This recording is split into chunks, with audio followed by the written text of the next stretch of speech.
Hallelujah. स्वागत है आप सबका मेरी भविष्यवाणियों की पुस्तक में। तो आइए हम आज के पवित्र वचन को पढ़ेंगे जो कि परमेश्वर के दास प्रेरित अंकुर यूसुफ नरूला जी द्वारा लिखा गया है। परीक्षा में कैसे खड़े रहे, जैसा कि मत्ती की पुस्तक अध्याय 26 उसकी 41 आयत में लिखा, जागते रहो और प्रार्थना करते रहो ताकि तुम परीक्षा में ना पड़ो। मेरे प्रियो, बाइबल में लिखा है कि जागते रहो और प्रार्थना में लगे रहो ताकि तुम परीक्षा में ना पड़ो। एक मसीही व्यक्ति जो सारी रात सोता है वह कभी जीत नहीं सकता। अगर आप सारी रात सोते हैं तो आप जीत नहीं सकते। जो दुष्ट आत्माएं आपके ऊपर अटैक करने के लिए भेजी जाती हैं वो रात को 12 बजे के बाद ही भेजी जाती हैं और आप रात को सोते हैं, तो आप क्या सोचते हैं कि आप जीत जाएंगे? आपकी लड़ाई शैतान के साथ है। आपने देखा है कि जब बड़ी दौड़ होती है तो उसमें कुछ लोग धीरे दौड़ते हैं और कुछ लोग तेज दौड़ते हैं और आगे पहुंच जाते हैं। लेकिन तेज दौड़ने के बाद वह धीरे हो जाते हैं, लेकिन जो धीरे धीरे दौड़ रहा है वह अपनी आशीष को ले लेता है। इसका मतलब ये नहीं कि आपको धीरे दौड़ना है, इसका मतलब ये है कि आपको दौड़ में अपने ध्यान को खराब नहीं करना। चाहे आप पीछे हैं चाहे आप आगे हैं, अपने ध्यान को नहीं छोड़ना। जब तक आप अपनी आशीष के करीब पहुंच चुके हों, आपको तब तक दौड़ना है जब तक आप उसको लेकर ग्रहण नहीं कर लेते। एक मसीही जो रात को सोता है वह जयवंत जीवन नहीं जी सकता। अगर आप बाइबल में ध्यान से पढ़ें तो उसमें लिखा है कि प्रभु यीशु मसीह सारी रात प्रार्थना करते थे। चेलों के साथ उन्होंने सारी रात प्रार्थना की। अगर रात को आपकी 2 घंटे प्रार्थना नहीं है तो आप मुश्किल में हैं। आपकी आंखें रात को खुली होनी चाहिए। अगर आप चुस्त मसीही हैं तो शैतान आपसे डरेगा।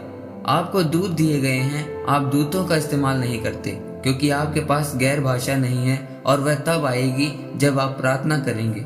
मेरे प्रियो, परमेश्वर को शिकायत करने वाले लोग पसंद नहीं हैं। परमेश्वर नहीं चाहता कि आप शिकायत करें, वो चाहता है कि आप प्रार्थना करें, लड़ें और जीतें। बाइबल में लूका अध्याय 8 उसकी 22 आयत में लिखा है, जब उसके चेले किश्ती में थे तो चेलों ने कहा कि हे स्वामी, हम नाश हुए जाते हैं, हमें बचा। क्या तुझे हमारी चिंता नहीं है? हम नाश हो रहे हैं। जब प्रभु यीशु मसीह ने आंधी को थम जाने के लिए कहा तो वो शांत हो गई। परमेश्वर ने अपने चेलों से कहा, तुम अब क्यों डरते हो? तुम्हें अब तक क्यों विश्वास नहीं? परमेश्वर को यह परेशानी नहीं थी कि उन्होंने उसे पुकारा। परमेश्वर को यह परेशानी थी कि वह डर कर परमेश्वर को पुकार रहे हैं। परमेश्वर ने कहा, डर के साथ मुझे मत पुकार। कभी भी परमेश्वर से शिकायत मत करें, लड़ें, क्योंकि लड़ना आपकी जिम्मेदारी है। आपको एक योद्धा की तरह लड़ना है और जीतना है। जिस तरह बाइबल में हम देखते हैं कि हिजकिय्याह लड़ा और उसने अपनी उम्र को 15 साल और पाया। जैसे अय्यूब के जीवन में बहुत ज्यादा परीक्षा आई, लेकिन उसने फिर भी परमेश्वर के नाम को धन्य कहा और परमेश्वर ने उसका सारा कुछ लौटा दिया था। जिस तरह मूसा लड़ा अपने लोगों के लिए।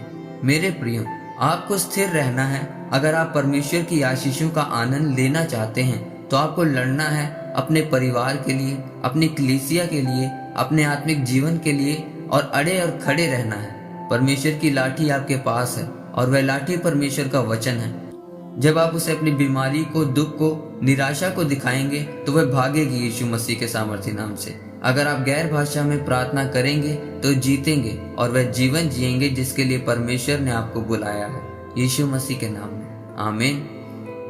आइए परमेश्वर के दास के द्वारा लिखी गई इस प्रार्थना को आप मेरे साथ एक मन होकर करें। सर्वशक्तिमान परमेश्वर, मैं इस वचन के लिए आपका धन्यवाद करता हूँ। मैं इस वचन के अनुग्रह को समझता हूँ कि मैं निरंतर प्रार्थना में लगा रहूं और परीक्षा में ना पड़ूं। प्रभु यीशु मसीह के नाम में, आमीन। परमेश्वर आप सबको आज के वचन के ऊपर मनन करने के द्वारा आशीषित करे।